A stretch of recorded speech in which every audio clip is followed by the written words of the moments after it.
Magpanggap kang nanay namin, ang sambit ng mga tauhan ni Vice Presidente Zamora. Isang kakaibang lalaki ang yumakap sa balikat ni Chairwoman Attorney Elena Reyes Santiago at bumulong sa kanyang tenga. Nang sandaling bubuksan niya ang kanyang bibig, mabilis itong tinakpan ng malaking kamay ng lalaki. Mariin niyang ipinikit ang kanyang mga mata sa takot. Sakto, sa dulo ng eskinita, narinig niya ang mga boses ng mga taong naghahanap kay Chairwoman Elena. Hindi mapigilan ang mabilis na pagtibok ng kanyang puso. Ano ang mangyayari sa kanila? Bago tayo magsimula, mangyaring mag-subscribe, i-like, at mag-iwan ng komento tungkol sa inyong kinaroroonan. Idadalangin ko ang inyong kalusugan at kaligayahan. Simulan na natin ang kwento. Saan nagpunta ang ginang na ito? Dito yata siya tumakbo. Ngunit ito ay ang mga boses ng mga inupahang tauhan na naghahanap kay Chairwoman Elena. Mabilis na humahangos ang kanyang puso. Ang takot na si Chairwoman Elena Reyes Santiago, ang pinakamagandang ulap sa mundo, ay baka mamatay sa mabahong eskinita ng demolition na ito ay bumalot sa kanya. Ngayong gabi ay ang gabing may pinakamalakas na pag-ulan sa loob ng 50 taon. Pinagsisihan ni Chairwoman Elena ang pagpunta ng mag-isa rito nang walang kasama ang kanyang personal na kalihim. Matapos marinig ang mga chismis na walang awang pinapaalis ng mga kontratista ang mga nangumupahan sa mga lugar ng demolition, sinubukan niya itong kumpirmahin. Ngunit nahuli siya ng mga tauhan ng kanyang pinsan, si Vice Presidente Eduardo Doy Zamora, at nasira ang kanyang plano. Kailangan nating mahuli sila. Nang marinig ang nakakakilabot na utos ni Vice Presidente Zamora, wala si Chairwoman Elena kundi tumakbo, nagpagulong-gulong sa putik para sa kanyang buhay. Ngunit imposibleng tumakbo sa maputik na daan habang naka-high heels. Sa wakas, sumiksik siya sa sulok ng isang inabandonang gusali sa dulo ng isang dead-end na eskinita. Noong oras na iyon, isang binata, isang estranghero, ang lumabas mula sa dilim at hinatak siya palayo. Ang tunog ng kanilang mga yapak ay umaabot sa kanilang likuran. Nanginginig sa takot, napakapit si Chairwoman Elena sa laylayan ng damit ng binata. Pagkatapos, biglang niyugyog ng binata ang balikat ni Chairwoman Elena at nagsimulang sumigaw sa isang pabulong na boses, "Oh, nanay, hindi na ako iinom pa." Lumaki ang mga mata ni Chairwoman Elena habang nakatingin sa binata. Ang binata, na may ekspresyon sa kanyang mukha na nagbabantang mabaliw siya sa kawalang katarungan, ay nagpatuloy sa kanyang pag-arte. "Saan ka nagpapagala-gala ngayong gabi? Hindi man lang uminom ng gamot para sa demensya mo at nagtatangkang mamatay sa ginaw? Sige na, uwi na tayo." Ang boses ng binata ay napaka-makatotohanan na sandaling napagkamalan ni Chairwoman Elena ang sarili na talagang isang matandang may demensya at lasing. Ang mga tauhan sa likuran niya ay huminto at tinapik ang dalawa. Sa ilalim ng ilaw ng poste, ang nakita lamang nila ay isang mukhang mahirap na binata na nakasuot ng kupas na jumper at isang babae, nakayuko sa takot, na malinaw na lasing. Ang mamahaling coat ni Chairwoman Elena ay nababalutan na ng putik, nawawala ang kanyang ganda. Ang lalaki na tila pinuno ay dumura sa lupa at sumimangot. "Ginoong ay, ano yan? Intruder lang yan. Hindi ba't doon siya nagpunta sa inabandonang bahay, pre? May mga yapak doon. Hoy, bilisan nyo. Kung mawawala siya sa paningin natin, puputulin ang ating mga ulo." Ang mga yapak ng mga lalaki ay naglaho sa maputik na daan. Noon lamang dahan-dahang binitawan ng binata ang kamay niya mula sa bibig ni Chairwoman Elena. Nanghina ang mga binti ni Chairwoman Elena at bumagsak siya sa lupa. Ang kanyang puso ay umaalpas at hindi man lang siya makahinga ng maayos. Nagreklamo ang binata, nakatingin kay Chairwoman Elena na nakahandusay sa sahig. "Ang tapang mo, ang tapang mo. Bakit ka pumunta roon ng walang takot? Kahit kami, hindi kami pumupunta roon sa gabi." Tumingala si Chairwoman Elena at tiningnan ang kanyang tagapagligtas. Ang mukha ng binata na nasa likod ng ilaw ng poste ay mahirap makita, ngunit naramdaman niya ang isang kakaiba, hindi pamilyar na aura. "Salamat." Nang makapagsalita si Chairwoman Elena sa nanginginig na boses, suminghal ang binata at kaswal na nagsabi, "Kung nagpapasalamat ka, bakit hindi mo ako bilhan ng pagkain o bigyan man lang ng pera para sa lugaw?" Malinaw ang kanyang mga salita, ngunit inalis ng binata ang kupas na scarf na nakabalot sa kanyang leeg at ibinalot iyon kay Chairwoman Elena. Ang scarf ay amoy pawis at dumi, ngunit naramdaman ni Chairwoman Elena na mas mainit ito kaysa sa anumang mink coat na isinuot niya sa kanyang buhay.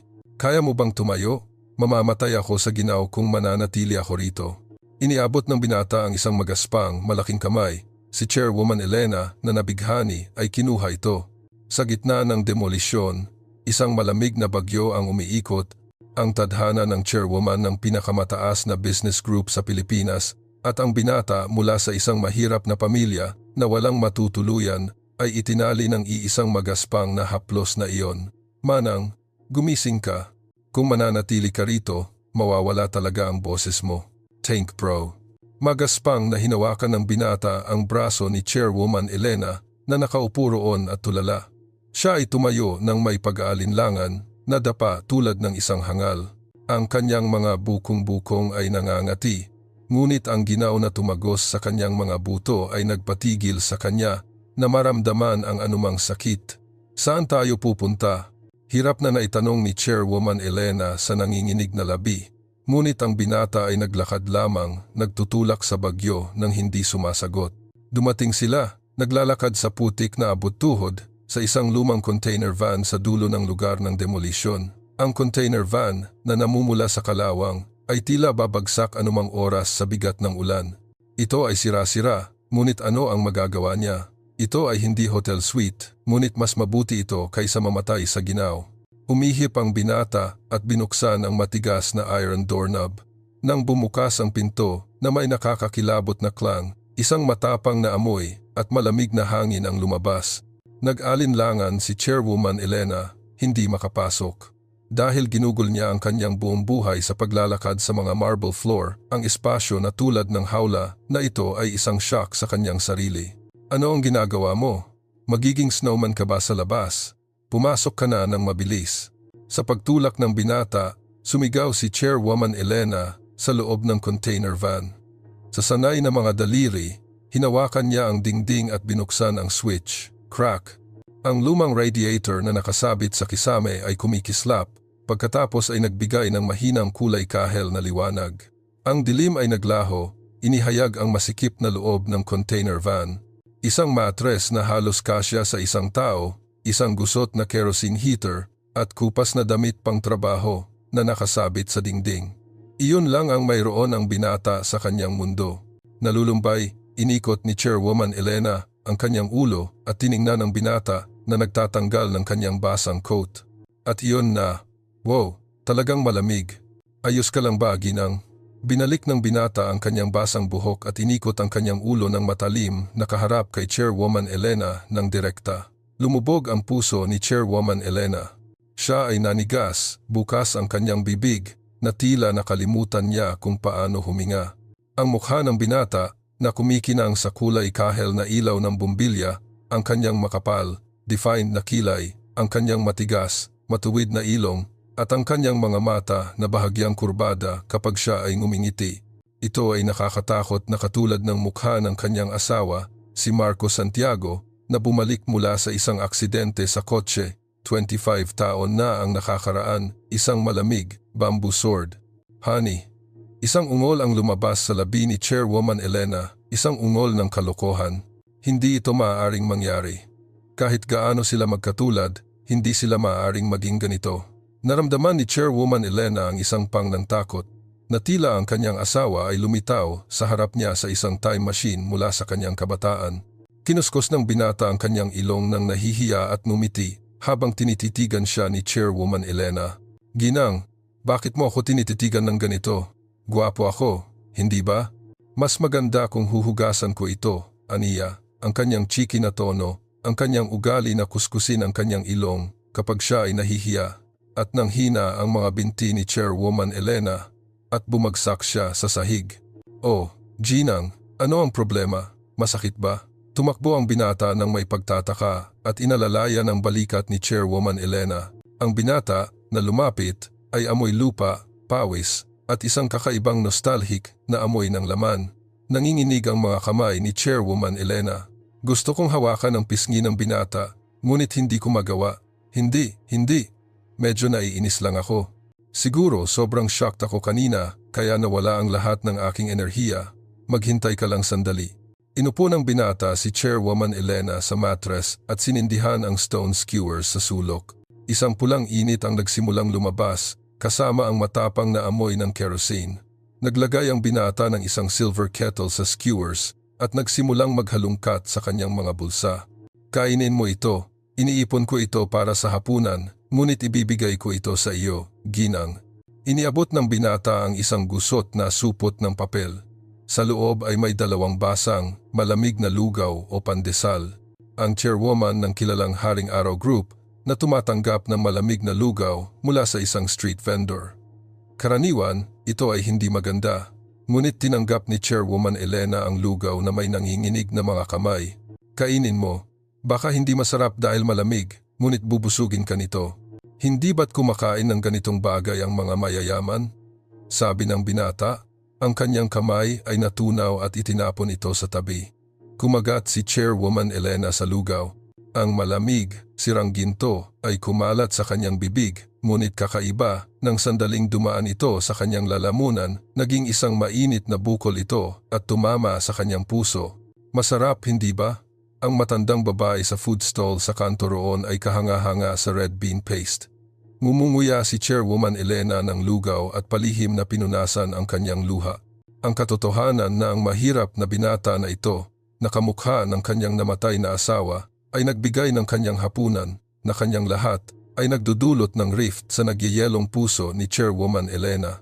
Honey, ipinadala mo ba ako? Nagpadala ka ba ng isang taong kamukha mo dahil naisip mong magiging masyado akong malungkot? Tinitigan ni Chairwoman Elena ang binata. Habang tinitingnan niya, lalo itong nagiging kamukha. Isang ligaw na pag-iisip ang tumawid sa kanyang isip, ngunit umiling si Chairwoman Elena. Sa huli, ang kanyang asawa ay namatay na 22 taon na ang nakakaraan nang nawala ang kanyang 3 taong gulang na anak, si Marco Jr. Ngunit binuksan ni Chairwoman Elena ang kanyang bibig na nakuha ng walang paliwanag. Ano ang pangalan mo, binata? Sumagot ang binata. Nagbubuhos ng mainit na tubig sa isang tasa habang nagsisimulang kumulo ang kettle sa kalan. Diego Dong Reyes. Tawagin mo lang akong Dong. Kahit ang apelyido ni Diego Dong Reyes ay Reyes, katulad ng kanyang asawa. Nanginginig muli ang mga dulo ng daliri ni Chairwoman Elena.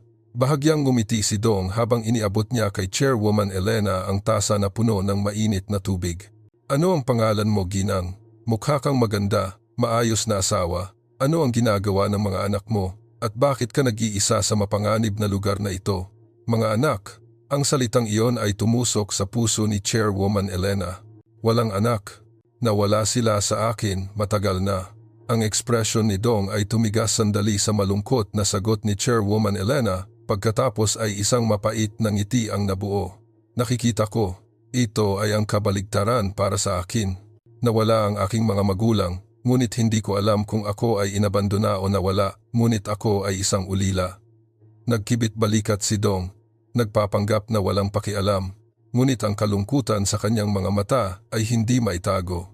Naramdaman ni Chairwoman Elena ang sakit sa kanyang dibdib. Ang binata na ito ay dapat na mahalagang anak ng isang tao.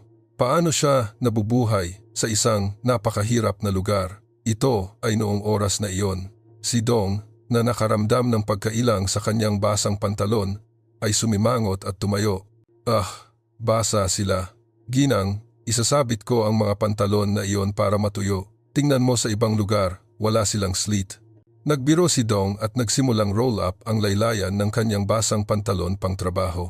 Nagpanggap si Chairwoman Elena na inikot ang kanyang ulo. Pagkatapos ay walang ingat na inikot ang kanyang tingin sa mga binti ni Dong. At sa sandaling iyon, lumaki ang kanyang mga mata sa takot at shock. Tinaas ni Dong ang kanyang kaliwang binti. Sa pagtingin lamang dito ay inihayag ang isang malaki, matalim na peklat, isang kagat na sobrang seryoso na nakakatakot. Hindi lang ito isang simpleng sugat. Ang alaala ng araw na iyon, 23 taon na, ang nakakaraan ay nasunog sa isip ni Chairwoman Elena tulad ng impyerno. Ang nakakatakot na sugat, ang lokasyon at hugis, ay eksaktong kapareho ng dinanas ng kanyang 3 taong gulang na anak, si Marco Jr., sa kanyang binti nang kagatin siya ng isang ligaw na aso. Nang walang kamalayan, Naglabas si Chairwoman Elena ng isang sigaw na tulad ng unggol at tinakpan ang kanyang bibig. Ang lugaw na kinakain niya ay nahulog sa sahig, gumulong sa natunaw na ulan at putik. Ang sigaw na sumabog mula sa bibig ni Chairwoman Elena ay pumuno sa makitid na container van. Ang lugaw na hawak niya ay mahinang nahulog sa sahig, gumulong sa natunaw na ulan at putik. Tiningnan ni Dong si Chairwoman Elena sa shock. "Ginang, ano ang problema? Masakit ba?" Mabilis na lumapit si Dong at sinuri ang kamay ni Chairwoman Elena, ngunit ang tingin ni Chairwoman Elena ay nanatili sa kaliwang binti ni Dong. Ang kupas na damit pang trabaho ni Dong ay nabasa mula sa mga tuhod matapos magtrabaho sa ulan. Ang tubig ay tumulo mula sa laylayan ng kanyang pantalon, binabasa ang sahig ng container van. Tumutulo lahat. Kaswal na bulong ni Dong at nagsimulang roll up ang kanyang basang pantalon. Gusto niyang tuyuin sila ng kaunti sa matinding init. Magaspang, roll up niya sila sa kanyang mga tuhod, inihayag ang buong lawak ng peklat na nakatago. Ito ay isang nakakatakot na sugat, halos sobrang nakakatakot na hindi matitiis. Isang napakalaking peklat, baluktot at durog, na tila sinunog ng isang pulang mainit na bakal, ay nanatili sa kanyang binti. Lumubog ang puso ni Chairwoman Elena. 22 mahabang taon ang lumipas, ngunit hindi niya nakalimutan ang peklat na iyon kahit isang sandali. Marco Jr., hindi. Ang nakakatakot na alaala ng araw na iyon ay sumilaw sa harap ng kanyang isip. Ang takot ng araw na iyon nang ang kanyang 3 taong gulang na anak ay kinagat sa binti ng isang masamang aso na tumakas mula sa bahay ng kapitbahay at siya ay tumatakbo sa ospital, hawak ang kanyang dumudugong binti at nagmamakaawa nang paulit-ulit na ito ay gumaling ay bumalik. Iniabot ni Chairwoman Elena ang isang nanginginig na kamay na tila kumukuha sa hangin at itinuro ang binti ni Dong. Ang sugat sa binti ng binata ay nagpatunog sa kanyang boses tulad ng isang metallic sound. Noon lamang napagtanto ni Dong na ang tingin ni Chairwoman Elena ay nakatuon sa kanyang peklat. Nagulat siya at mabilis na sinubukan niyang hilahin pababa ang pantalon na kanyang roll-up. Mukha siyang nahuli sa isang bagay na hindi maganda na hindi dapat ipakita. "Oh, ito? Nagulat ka, hindi ba?" Paumanhin. "Medyo hindi maganda, hindi ba?" Mumiti si Dong ng dramatiko at mapait na tila siya ay cool. Ngunit hinawakan ni Chairwoman Elena ang pulso ni Dong. Ito ay isang magaspang na kilos, isang bagay na hindi niya kailanman maiisip. "Sabihin mo sa akin, paano mo nakuha ang peklat na iyon?" Ang mga mata ni Chairwoman Elena ay nagliliyab ng maliwanag. Nag-alinlangan si Dong sandali sa ilalim ng desperadong tingin ni Chairwoman Elena bago magsalita sa isang kalmadong boses. "Ito ay isang peklat na umiral bago ako pumasok sa orphanage," sabi ng direktor, mukhang isang napakasamang kagat. Isang thud ang tumunog, tulad ng isang malaking bato na nahuhulog mula sa dibdib ni Chairwoman Elena. Ang marka ng kagat, ang mga peklat mula bago siya dumating sa orphanage, at kahit ang mukha na eksaktong kamukha ng kanyang namatay na asawa, lahat ng mga piraso ng puzzle ay nagkakasama ng perpekto. Ang binata na ito ay walang alinlangan na ang kanyang anak na si Marco Jr. na nawala sa kanya 22 taon na ang nakakaraan. Nang ang mukha ni Chairwoman Elena ay naging kasing puti ng isang piraso ng papel, mabilis na hinila ni Dong ang kanyang pantalon pababa sa kanyang mga bukong-bukong upang itago ang peklat. Pagkatapos, nagpapanggap na masigla, sinabi niya ng mapaglaro, "Nakakasuka. Ang magagandang tao ay hindi dapat makita ito. Alisin mo ang iyong mga mata." Ang mga salitang iyon ay nagwasak sa puso ni Chairwoman Elena. Ang magagandang tao ay hindi dapat makita ito. Ang aking anak, na nahihiya na ang mga peklat sa kanyang katawan ay nakakasuka at magpapakita sa iba. Lumaki ng walang mga magulang, gaano siya nagdusa dahil sa mga pangit na peklat na iyon. Ilang beses siyang itinuro, ilang gabi niya hinawakan ang binti na iyon at umiyak. Gusto ni Chairwoman Elena na sumigaw kaagad, "Ako ang iyong ina," at yakapin si Dong. Ngunit hindi niya magawa. Kahit na inihayag niya ang katotohanan kaagad, walang paraan na tatanggapin ng binata ang nakakagulat na tadhana na ito. Higit sa lahat, hindi niya alam kung kailan sasalakay muli ang mga lalaki na sumubok na pumatay sa kanya. Sa ngayon, ang pagprotekta sa bata ay ang kanyang priority. Hindi, ito ay talagang Talagang isang matapang na sugat. Hirap na nakapagsalita si Chairwoman Elena, nilunok pabalik ang mga hikbi na umusbong sa kanyang mga mata. Ang luha ay umusbong sa kanyang mga mata, ngunit pinilit niya ang sarili na pigilan sila. Lumaki ang mga mata ni Dong sa pagtataka sa mainit na salita ni Chairwoman Elena. Isang matapang na sugat ay ang unang pagkakataon na narinig ko ang isang tao na nagsabi niyan. Ang lahat ay umiiwas lamang dito, tinatawag itong malas. Inikot ni Dong ang kanyang tingin sa kettle na hinihila niya sa blade. Sumasakit ang puso ni Chairwoman Elena habang nakatingin sa kanyang malungkot na profile. Marco Jr. Anak ko. Paumanhin, nanay. Ikaw ang makasalanan. Ang sugat na iyon ay dapat na sobrang sakit. Sumagot si Dong ng may katotohanan, ang kanyang galit ay lumalaki araw-araw. Hindi ko naaalala. Nagsimula ito bago ako dumating sa orphanage.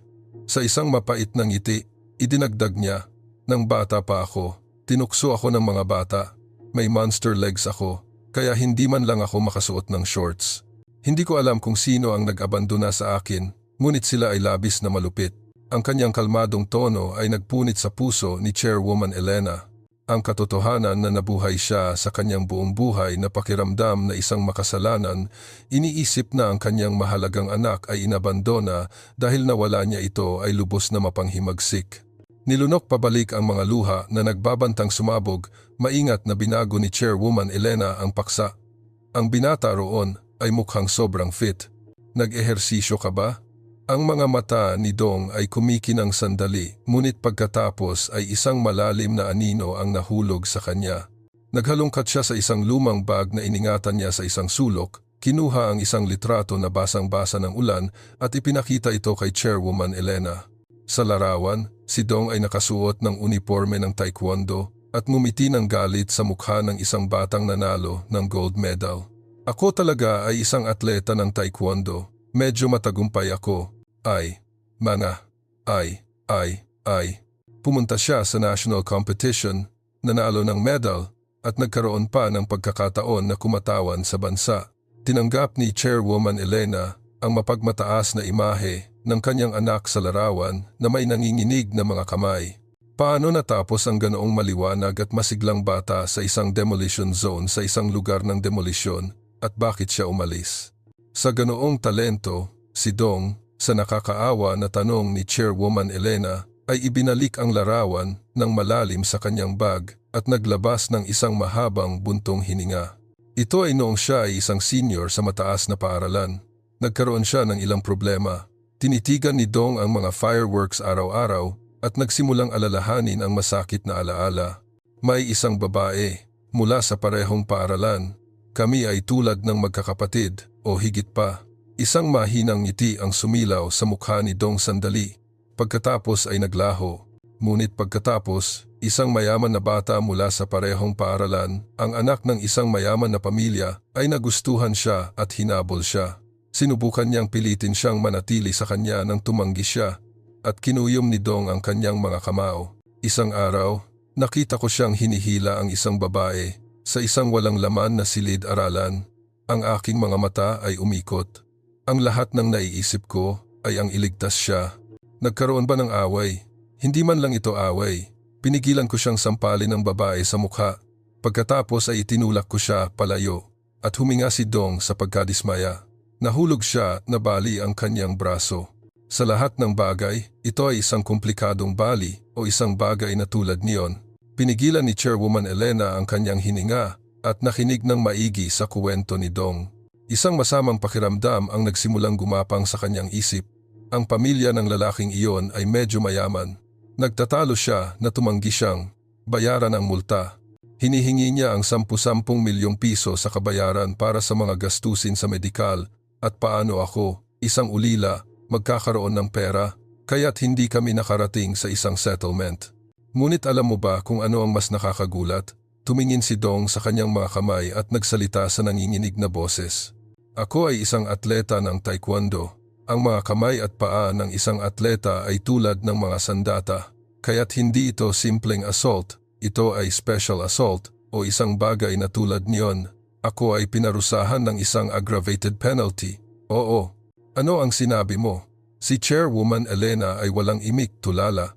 Nagmakaawa ako sa hukom, sinabi na si Jong Gaja, na sumubok na iligtas ang isang mahina na babae, ay tinatrato bilang isang heinous criminal dahil lamang siya ay isang atleta. Sinabi ko na sinubukan kong iligtas ang babae. Ngunit ang abogado roon ay sobrang mahal. Hindi siya naniwala sa isang salita na sinabi ko. Namula ang mga mata ni Dong. Nagtapos siya sa isang boys' school. Ang Taekwondo Association ay pinaalis siya mula sa kanyang posisyon sa pananaliksik. Hindi niya man lang mapangarap ang college. Saan tatanggapin ng sinuman si Jong Gaja na sobrang redlined? Tumingin si Dong sa kisame na tila sinusubukang pigilan ang luha. Pagkatapos umalis, sinubukan niyang magtrabaho sa anumang pabrika o restauran na kanyang makita. Ngunit sa paanuman, nalaman ng ama ng bastard na iyon at tinawag ang bawat trabaho na kanyang makita, nag-iwan ng isang notice. Ang katawan ni Chairwoman Elena ay nagsimulang manginig, nagbabala sa kanya na huwag kumuha kay Jong Gaja. Hindi ito simpleng malas. Ang malisyosong bullying at paniniil ng isang tao ay ganap na sinira ang magandang buhay ng kanyang anak, kaya't ganoon ang nangyari. Dahil walang honeymoon meetings dito, ang lahat ng kailangan mong gawin ay magsikap. Binuhusan ni Dong ang malamig na tubig mula sa pitsel sa isang tasa ng papel at humalakhak. Nakakatawa, hindi ba? Sinusubukang iligtas ang isang tao upang magtapos lamang sa isang kaawa-awang gulo. Kaya ngayon, kahit sino pa ang namatay, hindi siya tutulong. Tiningnan ni Dong si Chairwoman Elena at ngumiti tulad ng isang mapaglarong bata. Ang babae ay mukhang sobrang kaawa-awa na hindi niya mapigilan ang sarili.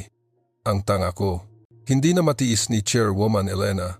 Ibinaba niya ang kanyang ulo at kinagat ang kanyang labi. Tanga, ang aking malaanghel na anak ay sinira ang kanyang buhay dahil sa kanyang mabuting puso. Sino sila? Anong klaseng mga tao sila? Isang nakakatakot na pag-iisip ang sumigaw sa isip ni Chairwoman Elena tungkol sa mga swindlers na sumira sa buhay ng kanyang anak. Nagdala sila ng luha sa mga mata ng kanyang anak. Sumumpa siya na babayaran niya sila, hindi lamang sa paghila ng damned Blue House, kundi sa pag-aalis ng mismong pundasyon ng pamilya na iyon. Hindi ka talaga tanga. Nanginginig si Chairwoman Elena at kinuha ang magaspang na kamay ni Dong sa kanyang kamay. Ang binata ay ang pinakakahanga-hanga at matapang na lalaki sa mundo. Ginagarantiya ko ito. Kumurap si Dong, nataranta sa hindi pamilyar na mainit na consolation ng babae. Gayunpaman, marahil ay hindi nagalit sa init ng kanyang kamay. Hinawakan niya ang kay Seol Jae-won na natiling tahimik. Sa labas ng container van, isang matinding bagyo pa rin ang nagngangalit, ngunit sa loob ng puso ni Chairwoman Elena, isang mas matindi at mas nakakatakot na apoy ng paghihiganti ang nasunog. Maghintay ka, ang mga taong humipo sa aking anak. Ipapakita sa inyo ni Elena Reyes Santiago ang impyerno. Kinaumagahan, ang bagyo ay tumigil na tila sa magic at ang maputlang sikat ng araw ng taglamig ay tumagos sa mga crack sa container van. Umupo si Chairwoman Elena, nakayuko ang kanyang katawan. Ang matigas na mattress at ang draft, hindi pamilyar sa kanyang buhay, ay nagdulot ng isang hindi mapakali na pagtulog, ngunit ang kanyang isip ay kakaibang panatag.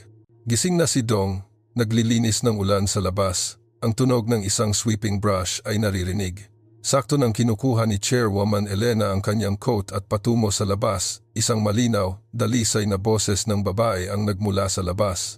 Huminto si Chairwoman Elena, sumilip sa crack sa pinto. Isang binata, humihinga ng hininga sa pag-akyat sa maputik na daan, ang nakatayo sa harap ni Dong. Hindi siya nakasuot ng magagandang damit, ni hindi rin siya nakasuot ng mga damit ng designer. Siya ay simpleng nakasuot ng kupas na jeans, isang makapal na beige coat, at isang scarf. Sa parehong mga kamay, isang lunchbox at isang sling ang mabigat na karga. Bakit ka narito muli? Ang boses ni Dong ay naging matalim. Ang masiglang demeanor na ipinakita niya kay Chairwoman Elena kahapon ay wala na at mukha siyang hedgehog na may makapal na mga spikes. Dumating ako dahil off-duty ako ngayon. Kumakain ka ba ng maayos? Kalahati ang mukha mo. Ang dalaga, hindi natatakot sa scolding ni Dong, ay niyugyog ang kanyang sling at tumawa ng galit. Gumawa ako ng braised short ribs at stir-fried anchovies. Gusto mo sila? Pumasok tayo at kumain. Umalis ka. Hindi mo kailangan iyon. Mag-aaspang na inalis ni Dong ang kamay niya. Hoy, Pia, sinabi ko sa iyo na huwag kang pumunta. Ano ang lugar na ito kung ang isang doktor ay pumapasok at lumalabas at kumalat ang salita, sisantehin ka mula sa ospital. Sa kabila ng tawag ni Dong para sa recruiting, ang dalaga na tinawag na Pia ay hindi umatras. Sa katunayan, namula ang kanyang mga mata at mahigpit niyang hinawakan ang shirt ni Dong. Wala akong pakialam kung masisante ako. Naging doktor ako dahil sa iyo. Kasi, nang ikaw ay nasa bilangguan, wala akong magawa, kaya nag-aral ako ng baliw at naging doktor. Mamaya, kung nasaktan ka, gagamutin kita, kaya ang mga mata ni Pia ay umuungol sa luha. Si Chairwoman Elena, na nanonood ng maigi mula sa container van, ay naramdaman na lumubog ang kanyang puso. Ang babaeng ito ay ang babae na sinabi ni Dong. Ang unang pag-ibig na inialay niya ang kanyang buong buhay upang protektahan. Dong, huwag mo akong itulak palayo. Sinubukan mong iligtas ako, ngunit nabali mo ang braso ng lalaking iyon at naging isang politiko. Isinuko mo pa ang iyong pangarap na maging isang pambansang kinatawan dahil sa akin. Nabilaukan si Pia sa luha at hinampas ang dibdib ni Dong ng kanyang kamao. Paumanhin. Alam mo ba kung gaano kasakit araw-araw? Pakiramdam na ang aking buhay ay nasira dahil sa akin? Ang ekspresyon ni Dong ay nag-contort. Tila ang kanyang pagnanais na yakapin si Pia kaagad ay matinding nakikipaglaban sa kanyang reasoning na tumangging payagan ito. Ngunit ngumiti si Dong at naging mas masama. Huwag kang magkamali. Ginawa ko iyon dahil gusto ko. Hindi ko ito ginawa upang utangan ka ng anumang bagay. Hinawakan ni Dong ang balikat ni Pia at pilit na inikot siya. At ngayon ako ay si Diego Dong Reyes, isang kontratista ng demolisyon. Hindi ako nasa parehong antas bilang isang doktor na tulad mo. Kaya't, mangyaring, umalis ka sa aking paningin, Dong Reyes. Talaga kang isang piece of shit. Huwag ka nang bumalik. Bumalik ka pa ng isa pang beses at mawawala ako. Sumigaw si Dong. Sinusubukang isara ang pinto ng container van. Kinagat ni Pia ang kanyang labi. Ang luha ay dumaloy sa kanyang mukha. Sa wakas, inilagay niya ang kanyang basket ng side dish sa ulan at inikot upang tumakbo. Ang mga mata ni Dong ay napuno ng luha habang pinapanood niya ang likod ni Pia habang siya ay lumalayo. Sa sandaling wala na siya sa paningin, bumagsak siya at naglabas ng isang magaspang na hininga. Ang hangal na babaeng ito ay makikilala ang isang mabuting lalaki at mabubuhay ng masaya magpakailanman. Maingat na kinuha ni Dong ang side dish container mula sa ulan at ibinaba ang kanyang ulo. Ang kanyang mga balikat ay nanginginig.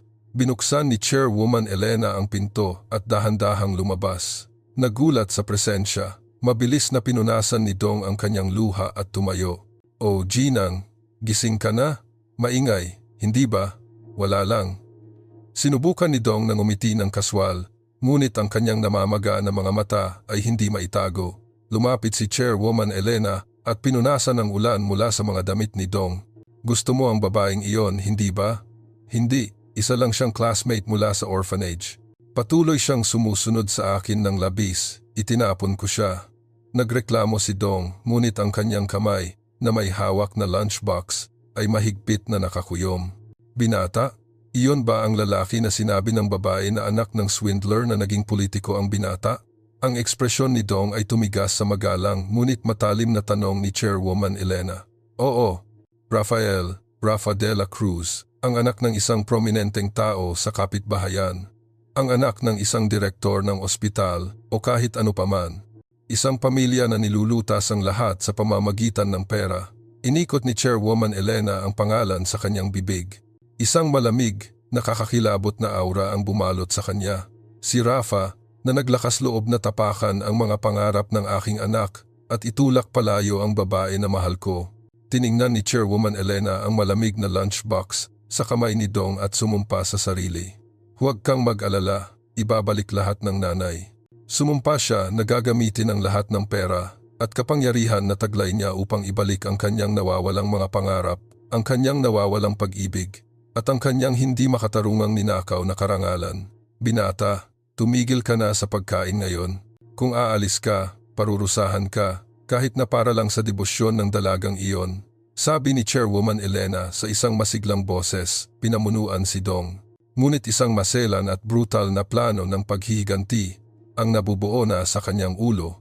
Gaano man kapangyarihan ang nouveau rich na pamilya na iyon, nananatili itong makikita kung maaari nilang mapaglabanan ang galit ng chairwoman ng Haring Araw Group, ang panglimang pinakamataas na business group sa Pilipinas. Pagkatapos pakainin si Dong ng isang mainit na pagkain at lumabas mula sa container van, ang pagmamataas ni Chairwoman Elena ay naglaho. Nang sandaling bumagsak ang pinto ng container van, ang kanyang tingin ay naging mas malamig kaysa sa yelo ng Arctic. Bumaba sa maputik na daan, kinuha niya ang kanyang cellphone mula sa kanyang bulsa. Ang speed dial na numero 1 ay Chief Secretary. Director Kim, kailangan kong malaman ang isang bagay ngayon. Isang matindi na boses ang tumunog mula sa boses ng Chief Secretary. Oh, Chairwoman, sige. Isang nakamamatay na kamandag ang pumuno sa boses ni Chairwoman Elena habang naghahanap siya sa lokal na establishment. Naghahanap kay Rafa de la Cruz at sa app creator. Iulat ang bawat solong detalye, kasama ang kanyang trabaho, ang kanyang mga asset, ang kanyang corruption, at kung ano ang ginawa niya sa aking anak hindi. Sa binata na iyon na nagngangalang Diego Reyes. Naiintindihan. Sisiguraduhin kong magsisimula ka agad. Binaba ni Chairwoman Elena ang telepono at tumingin sa malalayong ilaw ng redevelopment zone. Ang walang katotohanan na kwento na ipinagtapat lang ni Dong ay nanatili sa kanyang isip. Hindi tama dahil siya ay isang politiko. Tinawag ng ama ng bastard na iyon ang bawat lugar na employed siya. Kinagat ni Chairwoman Elena ang kanyang labi hanggang sa dumugo. Hinadlangan ng gabi ang landas ng aking anak, nagpapaluha sa aking mga kabataan na mata ng luha ng dugo. Kinuyom niya ang kanyang kamao, si Rafa de la Cruz at ang kanyang mga bastards. Kung sino man sila, gagawin ko silang mabulunan sa sahig. Kinaumagahan, sa opisina ng Haring Araw Group, nakaupo si Chairwoman Elena sa executive office. Ang kanyang ekspresyon ay mas malamig kaysa sa karaniwan. Si Director Kim, tumango, ay pumasok, nagdadala ng isang makapal na envelope ng mga dokumento. Narito ang mga resulta ng investigasyon kay Rafa de la Cruz at sa kanyang anak, ayon sa utos ng Chairwoman. Tahimik na iniabot ni Chairwoman Elena ang kanyang kamay at tinanggap ang mga dokumento. Binuksan niya ang unang pahina, isang larawan ng isang madulas na middle-aged man at isang magaspang na mukhang binata ang lumitaw. Ang ama ni Rafa de la Cruz ay si Enger Ramon Mon de la Cruz, ang presidente ng De La Cruz Construction. Nagsimula si Director Kim sa briefing. Siya ang pinuno ng isang maliit na kumpanya ng konstruksyon na subcontracting para sa isang redevelopment project sa lugar na ito at siya ay kilala sa kanyang bullying at paniniil. Mahigpit na humawak ang mga daliri ni Chairwoman Elena habang ibinibigay niya ang mga dokumento. At si Rafa de la Cruz ay naging isang troublemaker mula pa noong kanyang mga araw sa paaralan gumagamit ng mga bribe upang takpan ang mga aksidente. Nag-alinlangan si Director Kim sandali bago magpatuloy. Tiningnan ko rin ang kaso ni Diego Reyes.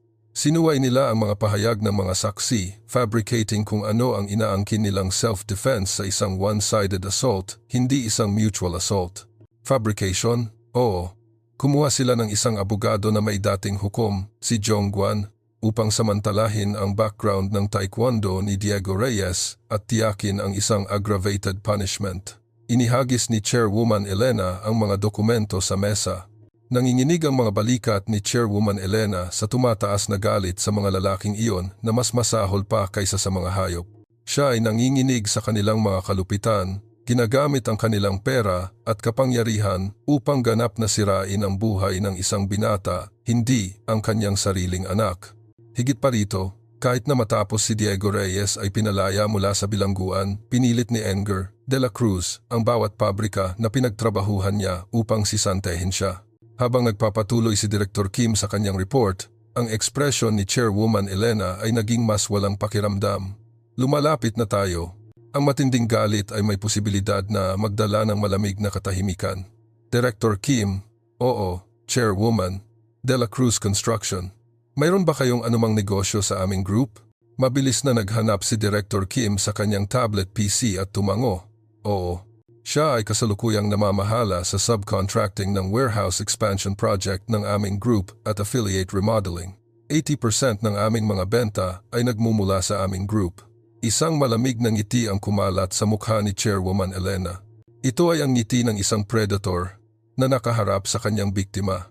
Kaya, nabubuhay sila mula sa aming pera? Inikot ni Chairwoman Elena ang kanyang silya at tumingin sa labas ng bintana.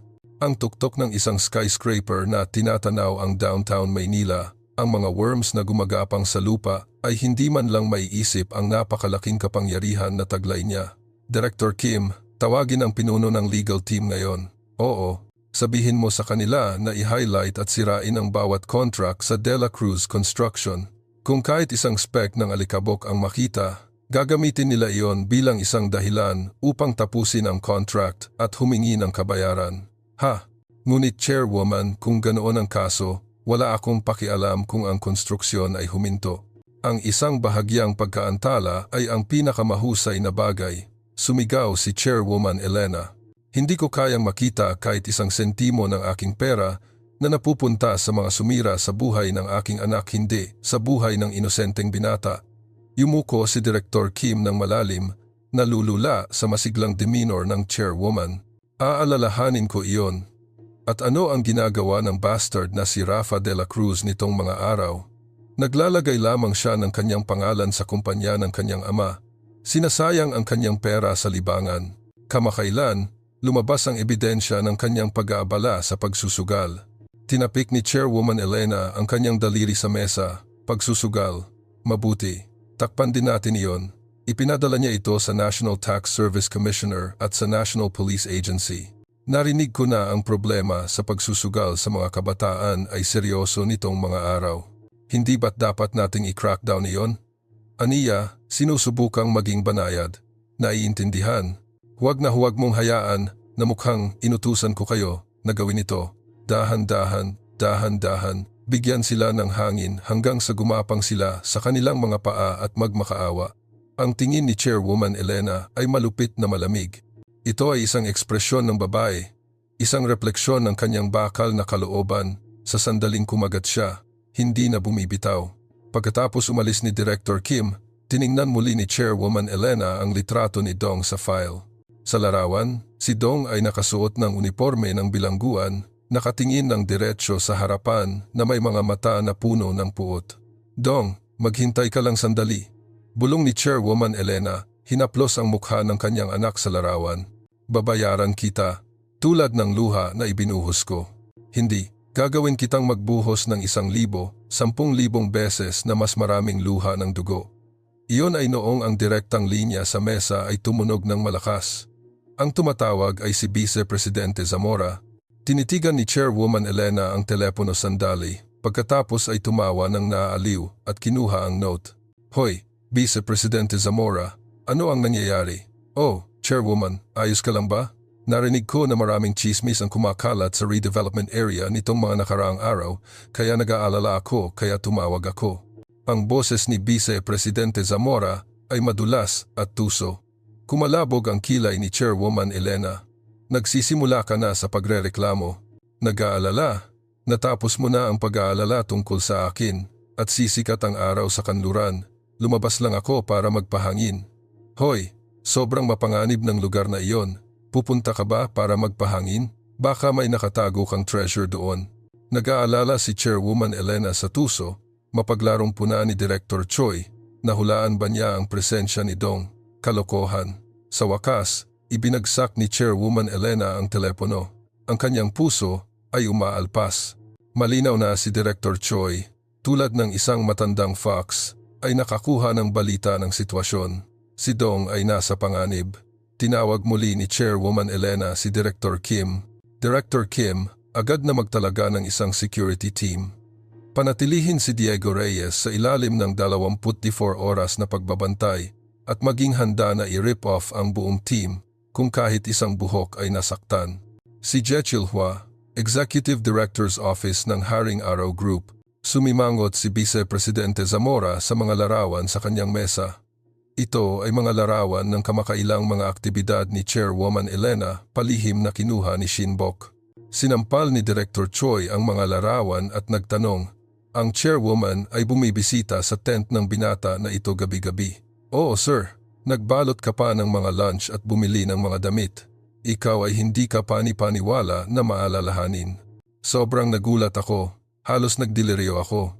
Suminghal si Vice Presidente Zamora, nagbubuklat ng mga larawan isa-isa, ang kanyang kamay ay sa wakas ay huminto sa isa. Ito ay isang close-up ni Dong, nakangiti ng maliwanag habang inaalok si Chairwoman Elena ng lugaw. Kumipot ang mga mata ni Vice Presidente Zamora. Nakita ko na ang mukha ng lalaking ito sa isang lugar. Naghalungkat siya sa isang drawer at kinuha ang isang lumang album.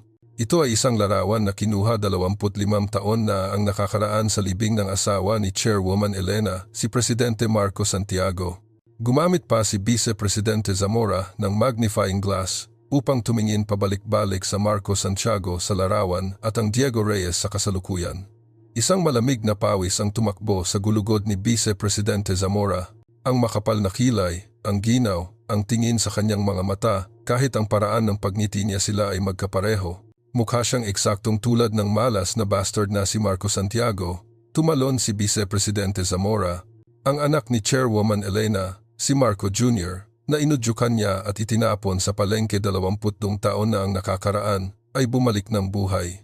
At lumitaw siya sa harap ng mga mata ni Chairwoman Elena sa sarili niyang paraan. Damn it! Paano nabuhay ang maliit na batang iyon? Kinuyom ni Vice Presidente Zamora ang litrato at nagpatuloy sa kanyang negosyo. Lahat ng mga tanong tungkol sa obsession ni Chairwoman Elena sa binata ay nasagot. Nalaman na niya ito. Kung kinumpirma ng DNA test ang kanyang paternity, hindi lamang ang kanyang presidency ang nasa panganib, ngunit ang kanyang mga krimen mula 20 taon na ang nakakaraan ay nailantad at mabubulok siya sa bilangguan. Hindi, talagang hindi. Paano ko napanatili ang posisyon na ito? Kinuha ni Vice Presidente Zamora ang telepono na may nanginginig na mga kamay. Kalihim Kim, sabihin mo kay Enger De La Cruz na pumunta sa De La Cruz Construction kaagad. Isang oras pagkatapos, palihim, nang walang nakakaalam, si Vice Presidente Zamora at Enger De La Cruz ng De La Cruz Construction ay umupo sa isang lihim na restaurant sa labas ng Maynila. Umiiyak si Enger De La Cruz. Sinasabing malapit na siyang imbestigahan ng mga autoridad sa buwis sa utos ni Chairwoman Elena. Executive Director, mangyaring iligtas mo ako. Biglang nagbabanta si Chairwoman Elena na kanselahin ang lahat ng aming mga contract. Lahat tayo ay doomed, sabi ni Enger De La Cruz, hawak ang kanyang baso. Ngumiti si Vice Presidente Zamora ng malungkot at binuhusan ang baso ni Enger De La Cruz. Enger De La Cruz, tinawag kita rito upang sabihin sa iyo ang 100 palabas. Oo, 100 palabas? Sinabi mo ba na ang bastard na si Diego Reyes na naging isang political dictator dahil sa iyong anak? Tumigas ang ekspresyon ni Enger De La Cruz. Oh, ang malas na bastard na iyon? Oo, dahil sa kanya, nabali ang braso ng aming Rafa at ito ay isang kabuuang gulo. Ngunit bakit siya?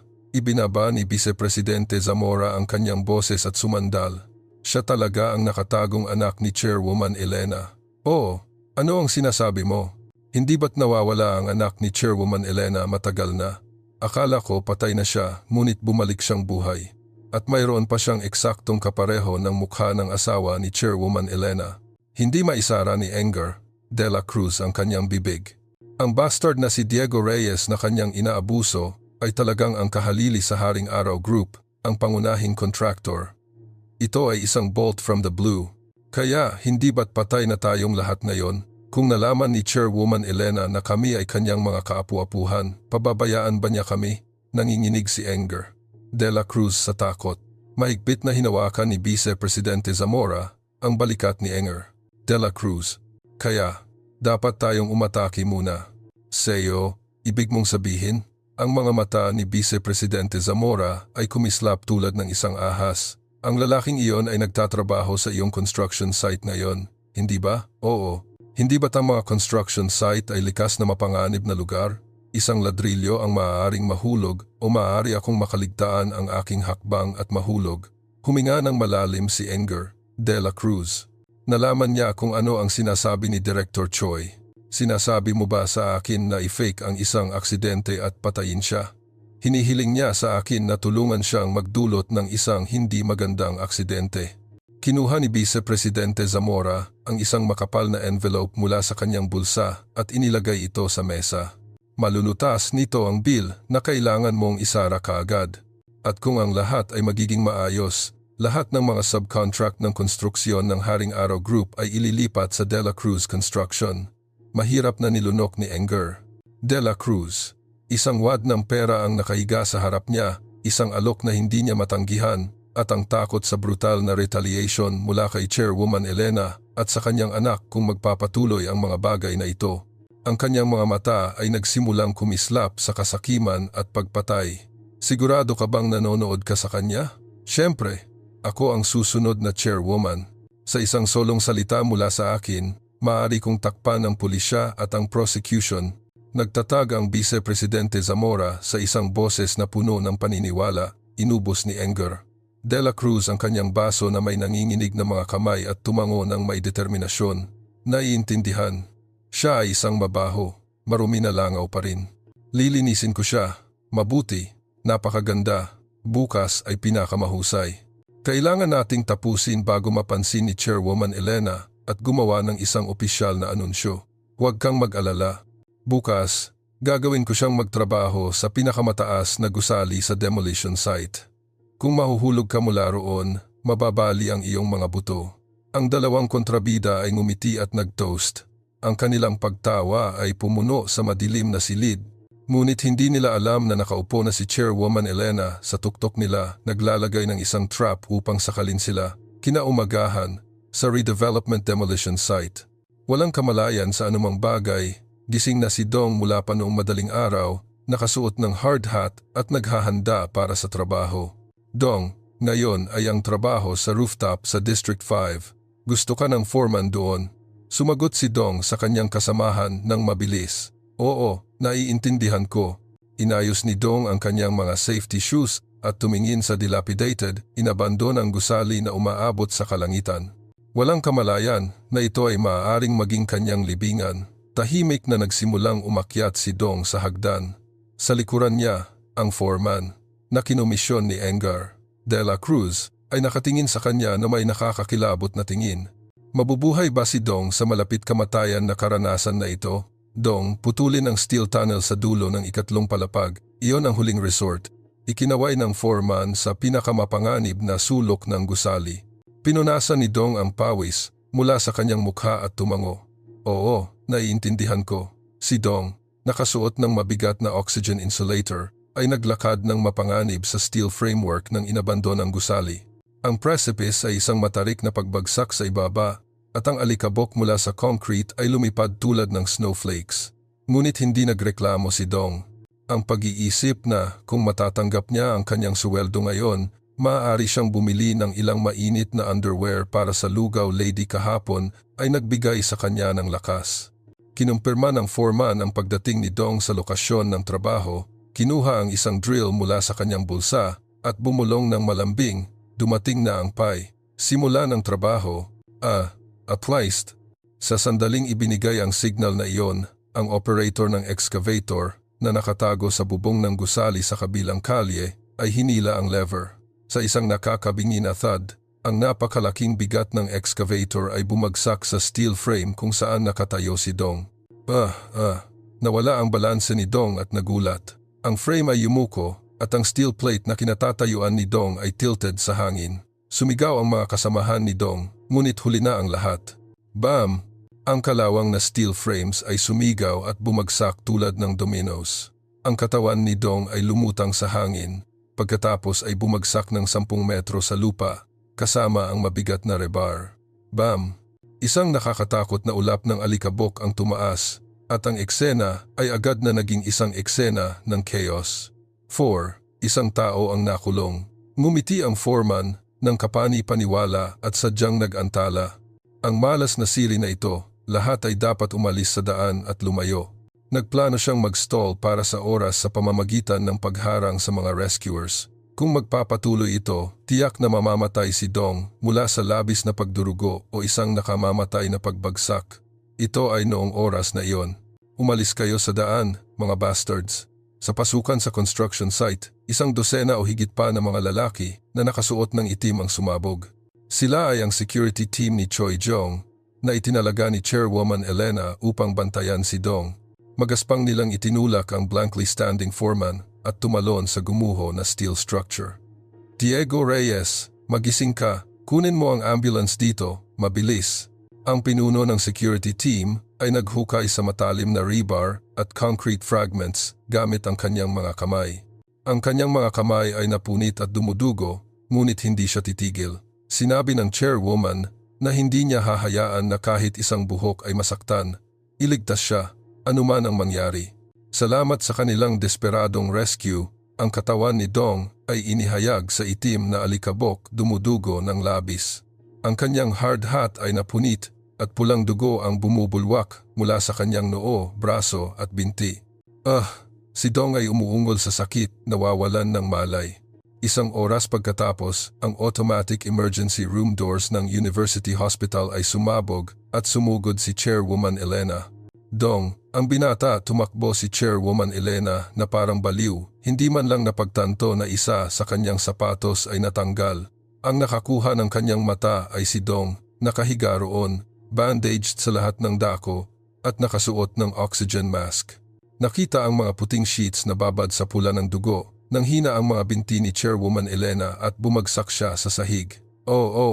Ano ang nangyayari? Umiyak si Chairwoman Elena. Hawak ang duguan na kamay ni Dong. Ang kanyang malamig, magaspang, may peklat na kamay ay bahagyang nanginginig. Ang doktor ay lumapit ng apurahan. Ikaw ba ang guardian?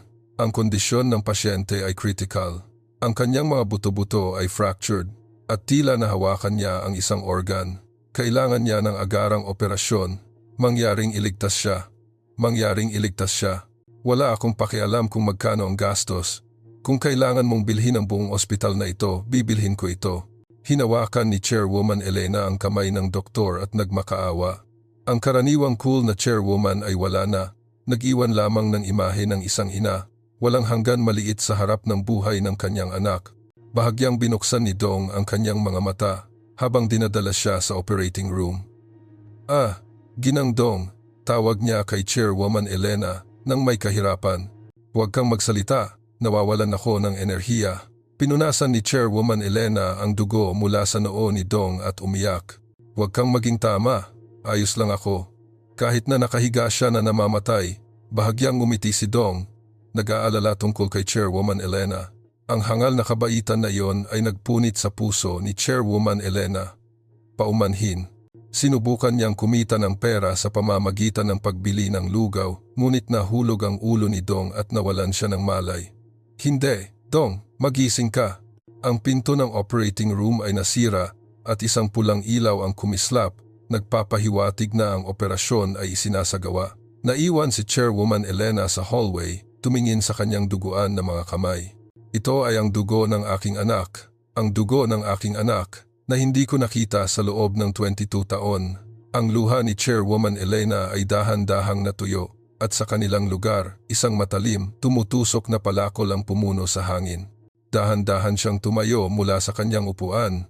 Pagkatapos, nagsasalita kay Director Kim na nakatayo sa tabi niya. Sa isang mababang boses, sinabi niya, Director Kim, ang aking chairwoman, hindi ba ito isang aksidente?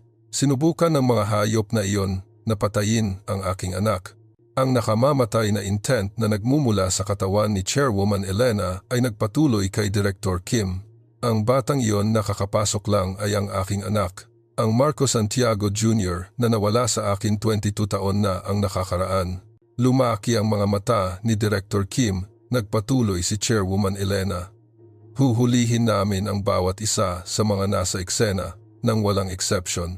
Titiyakin namin sila bago ang pulisya. At kahit na nangangahulugan ito ng pagsabog ng kanilang mga buto, kukuha kami ng isang pagtatapat. Naiintindihan, aalalahanin ko iyon. At personal kong haharapin si Vice Presidente Zamora at Enger de la Cruz. Kumuha si Chairwoman Elena ng isang panyo mula sa kanyang handbag at pinunasan ang kanyang duguan na mga kamay. Ngunit gaano man niya punasan, ang mga bloodstain ng kanyang anak ay hindi mawawala, nag-iiwan ng isang pulang stain. Hahabulin ko sila hanggang sa dulo ng impyerno upang makuha ang ginawa nila sa aking anak. Dugo para sa dugo, buhay para sa buhay. Sumumpa si Chairwoman Elena habang nakatingin sa pinto ng operating room. Walang natitirang awa. Ang brutal at mahigpit na parusa lamang ang nanatili. Ang ulan ay nagsimulang bumagsak muli sa labas ng ospital, ngunit sa loob ng puso ni Chairwoman Elena, ang mainit na lava ay tumataas. Ang hangin sa harap ng operating room ay labis na mabigat. 3 oras na ang lumipas, mula nang ang pulang ilaw na nagpapahiwatig ng operasyon ay dumating, ngunit walang senyales ng pagbubukas ng pinto. Umupo si Chairwoman Elena sa bench, pinagsama ang kanyang mga kamay, at nagdasal ng paulit-ulit. Mangyaring, hayaan mo lang siyang mabuhay.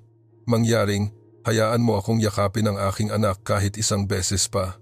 Sakto noong oras na iyon, tumakbo si Director Kim mula sa dulo ng hallway, humihinga. May hawak siyang isang puting envelope sa kanyang kamay. Ginoong Chairwoman, bumalik na ang mga resulta. Kinuha ni Chairwoman Elena ang envelope na may nanginginig na mga kamay. Ito ay ang resulta ng emergency genetic test na hiniling niya batay sa mga bloodstains sa punit na damit ni Dong nang siya ay bumagsak, dumudugo. Mahirap siyang lumunok at pinunit ang envelope. Nang sandaling kinuha niya ang papel at binuksan ito, lumabo ang kanyang paningin. Ang DNA ng Geom Cheo at Geom B ay matched ng 99.999%, nagtatatag ng paternity. Nahaharap sa malinaw na katotohanan na iyon na nakaprint sa mga letra, hinawakan ni Chairwoman Elena ang papel sa kanyang dibdib at sumabog sa luha. Oh, Marco Jr., baby ko. Ang pagdududa ay naging katiyakan at ang katiyakan ay bumalik bilang isang sakit na nakakakilabot sa buto. Ang maliit na kamay na nawala sa Market Alley 22 taon na ang nakakaraan ay bumalik bilang kamay ng isang laborer, magaspang at kalast. Hindi ka nakilala ng nanay mo, kaya hindi ka niya mapakain ng isang wastong mainit na pagkain at ginawa kanyang kaawa-awa. Habang hinahampas ni Chairwoman Elena ang kanyang dibdib at umiiyak, si Diego Reyes, ang elevator door, ay bumukas at si Pia, nakasuot ng doctor's gown, ay tumakbo, humihinga. Inabandona niya ang kanyang mga rounds at sumugod matapos makita ang pangalan ni Diego Reyes sa emergency surgery list. Huminto si Pia nang makita niya si Chairwoman Elena na nagbabantay sa operating room. Oh, Ginang. Nakilala ni Pia ang lugaw lady na nakasalubong niya sa container van ni Dong ilang araw na ang nakakaraan. Ngunit si Chairwoman Elena ay mukhang iba ngayon. Nakasuot ng blood-stained designer suit, nakaupo kasama ang 12-dosenang mga guards, malinaw na hindi siya ordinaryong ginang. Miss Pia, sabi ni Chairwoman Elena, pinupunasan ang kanyang luha. Ginang, hindi. Madam, ano ang nangyari kay Dong? Masama ba ang sakit mo? Oo. Hinawakan ni Pia ang kamay ni Chairwoman Elena. Inihampas ang kanyang mga paa at sumabog sa luha. Nakita ang kanyang desperadong mga mata, sigurado si Chairwoman Elena. Ito ang pag-ibig na ipinanganib ni Dong ang kanyang buhay upang protektahan. Ang mahalagang tao na sobrang desperado niyang protektahan, nasisirain niya ang kanyang sariling buhay. Huwag kang mag-alala. Gagawin ko ang anumang kinakailangan upang iligtas siya. Sakto nang naghahanda si Chairwoman Elena, natiyakin si Pia, hawak ang kanyang kamay ng mahigpit. Pia, ano ang ginagawa mo rito? Isang mabigat na boses ang tumunog mula sa likuran. Ito ay si Direktor Lee Myung-sok, ang direktor ng ospital, at ang kanyang asawa. Sinundan nila siya, nag-aalala, matapos marinig na tumakbo si Pia mula sa emergency room na umiiyak. Dad, Dong, baka mamatay si Dong. Nakita ang kawalang katiyakan ni Pia sa mga braso ng kanyang ama. Itinaas ng direktor ang kanyang ulo, sinusubukang aliwin ang kanyang anak. Lumaki ang kanyang mga mata nang makita niya ang babae sa tabi niya. Hindi ba't ikaw si Chairwoman Elena? Dahan-dahang tumayo si Chairwoman Elena mula sa kanyang upuan. Matagal na, Director Lee. Si Director Lee at ang kanyang asawa ay mga direktor ng isang scholarship foundation na sponsored ng Haring Araw Group at si Minister Yun ay isang orange. Ngunit ito ang unang pagkakataon na nagkita sila ng pribado at sa harap ng operating room. Chairwoman, ano ang nagdala sa iyo rito? Maingat na nagtanong si Director Lee. Tiningnan ni Chairwoman Elena ang pinto ng operating room at sumagot sa isang kalmado ngunit makapangyarihang boses. Siya ang aking anak. Oh, anak? Hindi lamang si Director Lee at ang kanyang asawa, ngunit kahit si Seo Hyung na umiiyak ay tumingin kay Chairwoman Elena sa pagtataka. Mahigpit na hinawakan ni Chairwoman Elena ang mga resulta ng DNA test na hawak niya. Ito ang aking anak na si Marco Jr. na nawala sa akin 22 taon na ang nakakaraan. Lumaki siya kasama ang babaeng iyon sa ilalim ng pangalan na Diego Reyes. Nanghina ang mga binti ni Pia at halos bumagsak siya. Si Dong, na lumaki kasama ko sa Boyuwon, naglalaro ng marumi na tricks at natiningnan ng mababa dahil wala man lang siyang kaunting pera, ay talagang isang inapo ng pinakamayamang pamilya sa Korea. Lumapit si Chairwoman Elena kay Pia at inilagay ang kanyang braso sa kanyang balikat. Ang aming anak ay sobrang nagmamahal sa iyo. Inialay niya ang kanyang buhay sa iyo. Ang mga mata ni Pia ay umusbong sa luha muli, na tila gusto niyang protektahan siya kahit na nangangahulugan ito ng pagpigil sa kanya. Alam niya ng mas mahusay kaysa sa sinuman kung anong mga sakripisyo ang ginawa ni Dong para sa kanya. Salamat. Maraming salamat sa pagiging nasa tabi ng aming Marco Jr. sa mga malungkot, malamig na oras na iyon para sa hindi pagpapaalam sa kanya na mag-isa. Si Director Lee at ang kanyang asawa ay naantig sa mga taos-puso na salita ni Chairwoman Elena. Ang katotohanan na ang kanilang adopted daughter at ang anak na nawala ni Chairwoman Elena ay sobrang konektado ay maaari lamang ipaliwanag bilang isang match made in heaven. Ding minus. Sakto noong oras na iyon, ang pulang ilaw sa itaas ng operating room ay nawala at isang berdeng ilaw ang dumating. Bumukas ang pinto at ang pagod na si Kisegie, ang chief surgeon, ay lumabas. Tumakbo si Chairwoman Elena, Pia, at ang direktor at ang kanyang asawa sa doktor. Doktor, ang aking anak. Ano ang nangyari sa aking anak? Hinawakan ni Chairwoman Elena ang gown ng doktor at nagtanong. Kinuha ng doktor ang kanyang mask at naglabas ng isang mahabang buntong hininga. Ang maikling katahimikan na iyon ay naramdaman tulad ng 1,000 taon kay Chairwoman Elena. Salamat sa Diyos. Huminto ang doktor bago ang kanyang mga buto-buto ay malapit ng tumusok sa sak. Ang pasyente ay sobrang swerte. Ako ay nasa mabuting shape, kaya nalampasan ko ang crisis. Salamat, salamat. Bumagsak si Chairwoman Elena sa lugar at sumabog sa luha. Ang relief at tension ay bumalot sa kanya. Hinila siya ni Pia at umiyak kasama niya. Ngumiti si Director Lee at ang kanyang asawa sa relief sa paningin. Ngunit ang luha ni Chairwoman Elena ay hindi lamang luha ng kagalakan. Sila rin ay isang signal flare, nagpapahiwatig ng simula ng isang walang awa at brutal na paghihiganti. Pinunasan ni Chairwoman Elena ang kanyang luha at tiningnan si Director Kim na may malamig na kislap sa kanyang mga mata. Director Kim, ihanda ang kotse ngayon. Oo. Saan ka pupunta, Chairwoman? Dapat kang maghintay hanggang sa magising ang aking anak bago ka umalis. Hindi. Kapag binuksan ng aking anak ang kanyang mga mata, kailangan kong lumikha ng isang mundo na walang kawalang katarungan. Pinunasan ni Chairwoman Elena ang kanyang duguan na mga damit at tumayo. Sinabi niya, pupunta ako sa shareholders meeting. Mula ngayon, sisiguraduhin ko na ang mga sumubok na pumatay sa aking anak ay hindi na makikita ang liwanag ng araw. Isang malamig na hangin ang umihip sa likuran ni Chairwoman Elena.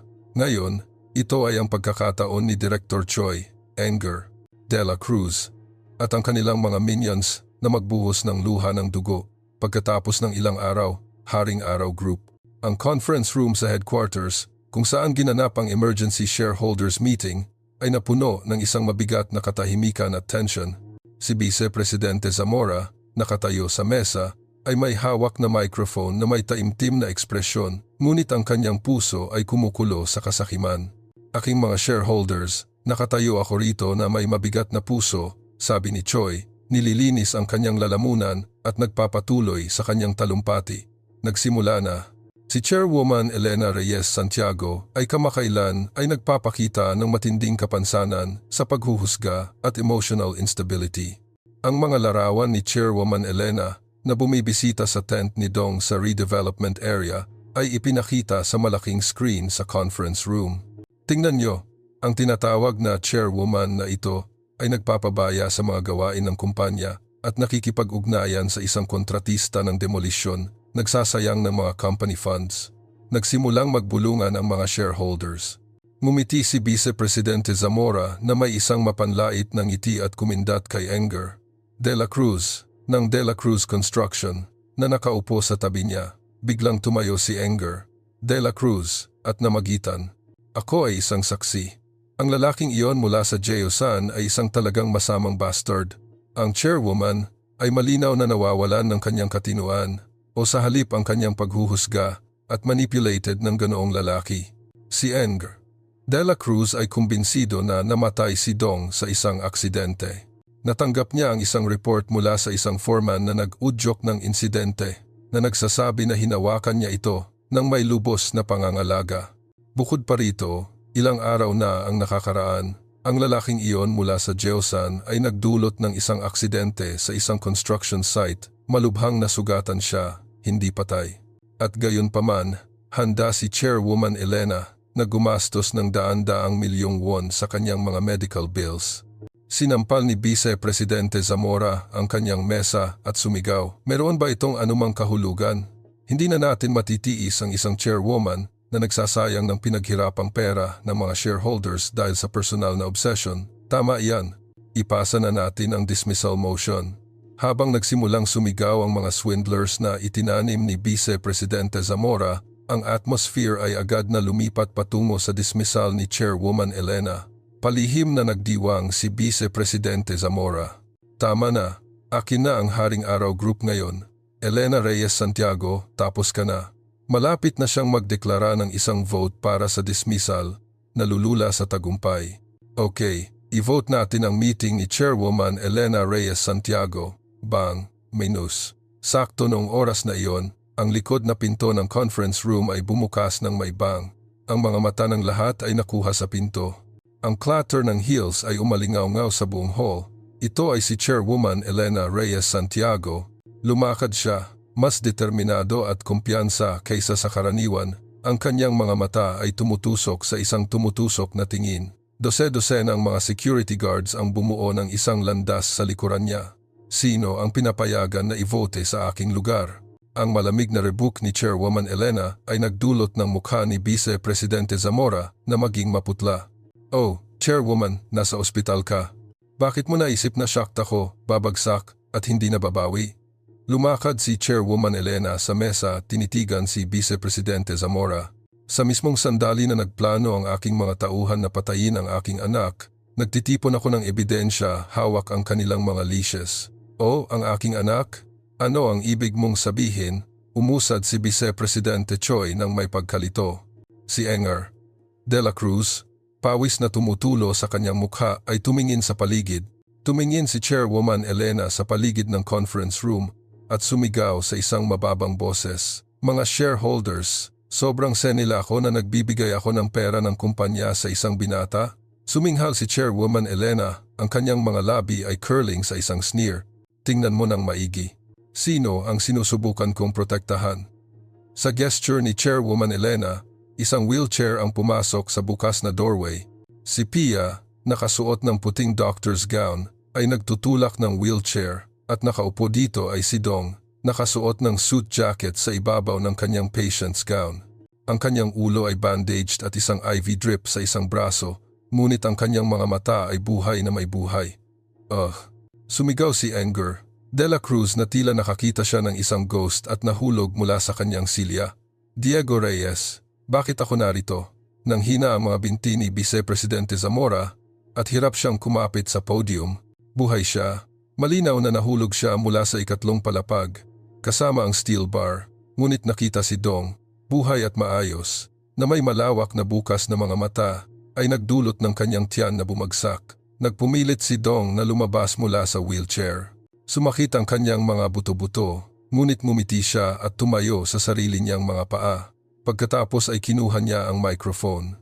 "Enger, Ramon De La Cruz at Director Choi, marami kayong nagdasal para mamatay ako, hindi ba?" Ang boses ni Dong, kahit na mas mahusay, ay umalingaw-ngaw ng mabigat sa buong conference room. Sa kasamaang palad, mayroon akong malakas na pulso. Pagkatapos ay tumingin si Dong kay Chairwoman Elena na nakatayo sa tabi niya. "Hindi ako makakamatay dahil pinoprotektahan ako ng aking ina." "Oh, ina," ang conference room ay nabaligtad. Nagbulungan ang mga shareholders, sumilip pabalik-balik sa pagitan ni Chairwoman Elena at Dong. Niyakap ni Chairwoman Elena ang kanyang braso sa balikat ni Dong at idineklara, "Ipinakikilala ko kayo. Ang aking anak na nawala 22 taon na ang nakakaraan at ang karapat-dapat na kahalili ng Haring Araw Group, si Marco Santiago Jr. Sa sandaling iyon, nagbago ang malaking screen. Ang mga resulta ng genetic test, 99.999% paternity, ay ipinakita sa matapang na mga letra. Si Vice Presidente Zamora ay natigilan na tila tinamaan siya sa ulo ng isang martilyo. Ito ay totoo. Siya talaga ang anak ni Marco Santiago na bumalik ng buhay. Lumapit si Chairwoman Elena sa nanginginig na Vice Presidente Zamora at bumulong tulad ng isang messenger ng pagbabalik. Huwag kang magulat dahil mula ngayon, ito ay totoo.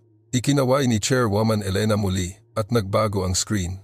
Sa oras na ito, ang mga boses ni Enger, De La Cruz at Vice Presidente Zamora ay dumaloy mula sa dilim. Alisin na natin siya ng isang beses at para sa lahat. Gawin nating isang aksidente upang makatiyak ka na magiging ligtas tayo. Ito ay isang recording. Naglalaman ito ng buong criminal plot sa pagitan ni Enger, De La Cruz at Vice Presidente Zamora bago ang aksidente ni Dong. Ito ay isang fabrication, isang conspiracy. Sumigaw si Vice Presidente Zamora, ngunit ang mga mata ng mga shareholders ay naging contempt na. Bumagsak si Enger, De La Cruz sa sahig at nagsimulang magmakaawa. Chairwoman, mangyaring iligtas mo ako. Wala akong pagpipilian kundi gawin ito dahil sinabi mo sa akin na gawin ko. Sinabi ko sa iyo na patayin ang duwag na bastard na ito. Ang dalawang kontrabida ay kumagat at tumakas. Si Dong, na nanonood, ay pilay patungo kay Enger, De La Cruz. Pagkatapos ay magaspang niyang hinawakan siya sa collar gamit ang isang kamay. Enger, De La Cruz, sinira mo ang aking buhay at ngayon ay hinahabol mo ang aking buhay? Ang mga mata ni Dong ay nagliliyab. Babayaran kita para sa sakit na dinanas mo kahit na may interes para sa iyong anak, si Rafa De La Cruz. Inaasahan ko ito. Sakto noong oras na iyon, ang pinto ng conference room ay bumukas muli at sumabog ang pulisya, si Vice Presidente Zamora at Enger. De La Cruz ay nasa ilalim ng emergency arrest sa mga charge ng pag-uudyok ng pagpatay at paglabag sa tiwala.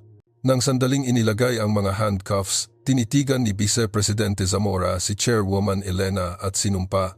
Elena Reyes Santiago, paano ko ito magagawa? Ako ang aking dugo. Si Chairwoman Elena, nang walang bating ng mata, ay malamig na inirebuke siya. Ang aking tanging dugo ay ang aking anak dito. Ikaw ay isang hayop. Habang naglalaho ang mga sigaw ng dalawang lalaki na hinihila ng pulisya, ang conference room ay napuno ng isang pakiramdam ng urgency. Mahigpit na hinawakan ni Chairwoman Elena ang nanginginig na kamay ni Dong. Nagtrabaho ka ng husto, anak. Tapos na ngayon. Naglabas si Dong ng kanyang mahabang hawak na hininga at sumandal sa balikat ni Chairwoman Elena. Lumapit din si Pia at kinuha ang isa pang kamay ni Dong. Ang tatlo ay tumayo ng may pagkakaisa, nakasandal sa bawat isa. Ang palakpakan ay sumabog mula sa mga shareholders, isa-isa. Ito ay isang tagumpay ng katarungan, isang pagpapala para sa miraculous reunion ng ina at anak. Matapos si Director Choi at Enger, De La Cruz ay hinila tulad ng mga aso ng pulisya. Ang conference room ay nanahimik na tila dumaan ang isang bagyo. Ngunit mayroon pa ring natitirang mga remnants na dapat lutasin. Ang pinto ng conference room ay bumukas at isang binata ang sumugod, humihinga. Ito ay ang anak ni Enger, De La Cruz, si Rafa De La Cruz. Dad, ano ang ginagawa mo na hindi sinasagot ang aking telepono? Nagmamadali akong bayaran ang aking mga gambling bills. Si Rafa, hindi man lang naunawaan ang sitwasyon, ay sumigaw para sa kanyang ama. Ngunit ang nakita lamang niya ay isang walang laman na podium, si Chairwoman Elena na nakatingin sa kanya na may malamig na mga mata at si Dong na tumataas mula sa kanyang wheelchair. Ha, ikaw? Umusad si Rafa nang tila nakakita siya ng isang ghost. Hindi, ang lalaki na akala ko ay patay na. Ang isa na tinapaktapakan ko ay buhay at maayos at siya ay nasa tabi ni Chairwoman Elena. Si Dong, pilay, ay dahan-dahang lumakad patungo kay Rafa. Matagal na, Rafa De La Cruz. Ang boses ni Dong ay mainit at banayad. Mahirap siyang lumunok at sinubukan niyang magyabang. Hoy, Diego Reyes, ano ang ginagawa ko rito? Gumagapang dito at nagtatrabaho bilang isang kontratista ng demolisyon. Kontratista ng demolisyon. Suminghal si Dong at umusad ng mas malapit. Nag-alinlangan si Rafa at umusad ng paatras. tinamaan ng lakas ng loob. Oo, ako ay isang kontratista ng demolisyon. Iyon lamang ang oras na tatapakan ko ang aking dream house at magtatayo ng isang political empire. Ang tingin ni Dong ay naging matindi. Ngunit ano ang magagawa ko? Ngayon hawak ko ang buhay at kamatayan ng iyong kumpanya, hindi ang iyong pamilya. Anong kalokohan ang sinasabi mo? Kumindat si Chairwoman Elena sa kanyang Chief of Staff. Isang news flash ang lumitaw sa malaking screen sa conference room. Breaking news, Inger, Ramon de la Cruz, ng De La Cruz Construction ay inaresto sa mga charge ng pag-uudyok ng pagpatay at embezzlement. Ang mga subcontractors ng Haring Araw Group ay tatapusin. Ang mukha ni Rafa ay dumilim. Ang balita na ang kanyang ama ay napunta sa bilangguan at ang kumpanya ay nalugi ay katumbas ng isang death sentence. Kasalanan, kasalanan. Nagsisinungaling ka ba? Malamig na inirebuke ni Chairwoman Elena. Ang aking ama ay mabubulok sa bilangguan para sa pagtatangkang patayin ang aking anak. At ang tingin ni Chairwoman Elena ay tumusok kay Rafa. Illegal gambling, pag-iwas sa serbisyo militar, at ang habitual threats at pagharang ng negosyo laban sa aking anak. Humiling ako ng isang special investigation mula sa Police Commissioner, Chairwoman Elena. Ngayon, nagkamali ako. Wala akong alam. Sa wakas ay nalaman ni Rafa kung ano ang nangyari at lumuhod sa sahig. Hinawakan niya ang pantalon ni Dong at nagsimulang umiyak. Dong, hindi, Marco Jr. Kami ay magkaibigan. Ako ay immature. Mangyaring patawarin mo ako. Tinampal ni Dong ang kamay ni Rafa mula sa kanyang pantalon. Kaibigan, paano ko sasabihin ang salitang kaibigan sa iyong bibig? Yumuko si Dong at nakilala ang mga mata ni Rafa. Dahil sa iyo, nagdusa si Pia mula sa pagkakasala at nawala ko ang aking pangarap. Ang peklat sa aking binti ay mas masakit kaysa sa buhay na napunit ko. Tumayo si Dong at nagsalita ng matatag. Huwag kang tumakas. Angkinin mo ang iyong mga kasalanan ng malinaw. Iyan ang huling parusa na ibibigay ko sa iyo. Sumabog ang pulisya at hinila si Rafa. Dong, iligtas mo ako. Habang namamatay ang mga sigaw ni Rafa, mahigpit na hinawakan ni Chairwoman Elena ang kamay ni Dong. Masarap ba ang pakiramdam mo? Pakiramdam ko sa wakas ay makahinga ako ng kaunti. Ngumiti si Dong ng mapait ngunit may relief. Ngunit ang pinakamahalagang bagay ay nanatili pa rin. Kinuha ni Chairwoman Elena ang microphone muli. Tinutugunan ang mga shareholders at reporters. At ngayon, balak kong ibunyag ang katotohanan tungkol sa araw na nawala ang aking anak. 22 taon na ang nakakaraan. Bumukas ang pinto ng conference room at isang puting buhok na matandang lalaki ang pumasok sa isang wheelchair. Ito ay si Ginoong Park, ang chauffeur ni Vice Presidente Zamora, 22 taon na ang nakakaraan. Nagdusa siya mula sa pagkakasala at hinikayat siya ni Chairwoman Elena na magpatotoo matapos marinig na siya ay nakikipaglaban sa cancer. Sinimulan ni Ginoong Park ang kanyang testimony na may nanginginig na boses. Nang araw na iyon, inutusan ako ni Vice Presidente Zamora na iwanan si Young Master Marco Jr. sa palengke. Ang libing ay nasa buong swing. Ako ay baliw. Nang inalok ni John Mosa na bayaran ang kanyang mga utang dahil sa kanyang gambling addiction, ang matandang lalaki, umiiyak, ay nagtapat ng sitwasyon. Naalala niya ang pagkakasala ng paglalagay sa batang Marco Jr. Sa kanyang kotse, inihulog siya sa isang hindi pamilyar na market alley at tumakas. Hindi siya makahinto kahit na nakita niya ang umiiyak na bata na sumusunod sa kotse mula sa layo na 100 metro. Nagawa niya ang isang mortal na kasalanan. Ipinikit ni Chairwoman Elena ang kanyang mga mata at naalala ang mga hellish hours na ginugol niya sa paghahanap para sa kanyang nawawalang anak, 21 taon na ang nakakaraan. Niyakap ni Dong ang kanyang braso sa balikat ni Chairwoman Elena. Binabalikan kung paano nagsimula ang trahedya sa kasakiman ng kanyang pinsan na nasa tabi niya. Nanay, ayos lang. Nandito na ako. Ang mainit na boses ni Dong ay nagdala ng mga mata ni Chairwoman Elena na bukas. Tiningnan niya ang matandang lalaki at sinabi, "Hahatulan ng batas ang iyong mga krimen. Ngunit nagpapasalamat ako na sinabi mo ang katotohanan kahit nahuli na at ipinakita na ang aking anak ay hindi inabandona." Iyon ang pinakamalaking pagpapatawad na maialok ni Chairwoman Elena. Ang katotohanan ay nailantad na. Ang mga peklat ni Dong ay hindi na lamang mga peklat, naging ebidensya sila ng mahihirap na taon na dinanas niya, isang medal ng tagumpay. Itinaas ni Chairwoman Elena ang kamay ni Dong. Ito ang aking anak, si Marco Santiago Jr. Mula ngayon, ang Haring Araw Group ay pamumunuan ng isang matapat at banal na binata. Sa gitna ng barrage ng mga camera flashes, ang ina at anak ay nagpalitan ng galit ng ngiti. Ang mahabang taglamig ay sa wakas ay tapos na, at ang mainit na tagsibol ay sa wakas ay dumarating. Pagkatapos ng ilang araw, sa lahat ng bagay na bumalik sa lugar, ang itim na sedan ni Chairwoman Elena ay huminto hindi sa kanyang kahanga-hangang Hanamdong Mansion. Sa halip, huminto ito sa isang sira-sira na rooftop bungalow na tinatanaw ang redevelopment area na matagal ng hinangaan ni Dong. Sa sandaling ipinanganak si Dong, nagmakaawa siya kay Chairwoman Elena, "Nanay, gusto kong magkaroon ng huling pagkain sa kapitbahayan na iyon. Ito ay ang aking wish na kumain ng pagkain na ginawa mo roon."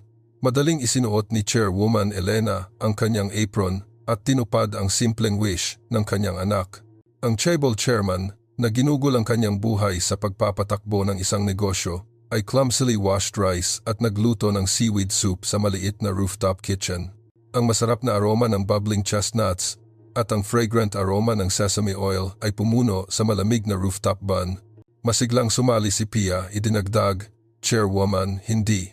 Nanay, mangyaring tingnan ang liver. Hindi ba ito bland? Ito ay tama lang. Ang pagluluto ng aming Pia ay kahanga-hanga." Ang paraan ng pagngiti ni Chairwoman Elena at Pia sa bawat isa ay isang perpektong match para sa isang mother-in-law at daughter-in-law.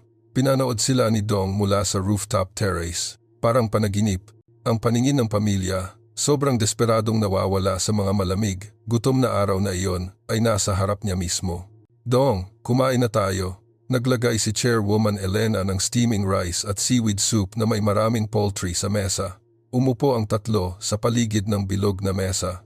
Ang simple, lutong bahay na pagkain sa mesa, worn down ng mga masasarap na dishes, ay tila mas nakasisilaw kaysa sa isang course meal mula sa isang mamahaling restaurant. Sa nanginginig na mga kamay, nag-scoop si Chairwoman Elena ng ilang fish fillet at inilagay ito sa bigas ni Dong. "Kumain ka ng marami. Gagawin ng nanay ang lahat na hindi ko kailanman napakain sa aking anak." Kinuha ni Dong ang kanyang mangkok at kutsara, ngunit hindi niya kayang kumain. Ang kanyang ilong ay sumakit at ang luha ay tumulo sa kanyang mangkok. "Bakit? Bakit hindi ka kumakain? Hindi ba masarap?" Nang nagtanong si Chairwoman Elena nang nag-aalala, umiling si Dong at nabilaukan ng boses. "Hindi. Sobrang masaya lang ako. Gusto ko lang sabihin iyon." Pinunasan ang kanyang luha, tumingin si Dong ng diretsyo kay Chairwoman Elena. "Kakain ako ng maayos. Nanay, nanay." Sa mga salitang iyon, lumubog ang puso ni Chairwoman Elena. Ang mga salita na hinintay niya sa loob ng 20 taon. Ang boses na hinahangad niyang marinig kahit sa kanyang mga panaginip. "Oo, kumain na tayo, baby ko." Niyakap ni Chairwoman Elena si Dong at umiyak. Sumali si Pia sa kanya, pinupunasan ang kanyang luha.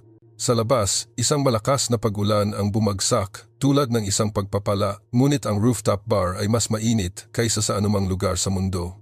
Isang taon pagkatapos, ang lobby ng headquarters ng Haring Araw Group ay masigla sa aktibidad. Isang malaking lalaki na nakasuot ng matalas na suit at security detail ang pumasok. Ito ay si Diego Reyes, hindi si Marco Santiago Jr. Ngunit sa halip na sanayin bilang kahalili ng group, ginamit niya ang kanyang expertise upang magtatag ng isang bagong landas. Si Chairwoman Elena, kinikilala ang mga taekwondo skills ng kanyang anak at field experience, ay itinatag ang JS Security, isang profesional na security firm na affiliated sa Four-Sky Group. Ang kanyang mga kamao, na dating itinuturing na isang sandata na may kakayahang makasugat ng mga tao, ay naging isang malakas na kalasag, nagpoprotekta sa iba. CEO, ang schedule ngayon ay isang security check sa VIP ward ng ospital. Ngumiti si Dong at tumango sa report ng kalihim. "Tara na, ako mismo ang bahala diyan." Tumating si Dong sa University Hospital kung saan nagtrabaho si Pia. Si Pia, na nakatingin sa mga charts sa lobby na nakasuot ng puting gown, ay nakita si Dong at tumawa ng galit. "Po, Dong? Hindi, CEO Santiago, ano ang nagdala sa iyo rito? Naglaro si Dong at lumapit kay Pia. Sino ang taong namamahala sa seguridad sa lugar na ito? May chismis na ang mga doktor ay sobrang ganda na ang mga pasyente ay nag-faking ng mga karamdaman. Oh, hindi ako mabubuhay nang hindi nakikita ang staff. Namula si Pia at sinampal si Dong sa likod. Mahigpit na hinawakan ni Dong ang kamay ni Pia. Ang kanyang kamay ay malaki pa rin at magaspang, ngunit ngayon ay napuno ito ng init sa halip na magaspang na calluses. Pia, nagliligtas ka ng mga tao rito. Tiningnan ni Dong si Pia na may isang reassuring gaze. Poprotektahan kita at ang mga mahalaga sa akin. Ang dalawa ay maghaharap at tumatawa ng masaya para sa natitirang bahagi ng kanilang buhay. Ang mainit na sikat ng araw ng tagsibol ay bumuhos sa likuran nila.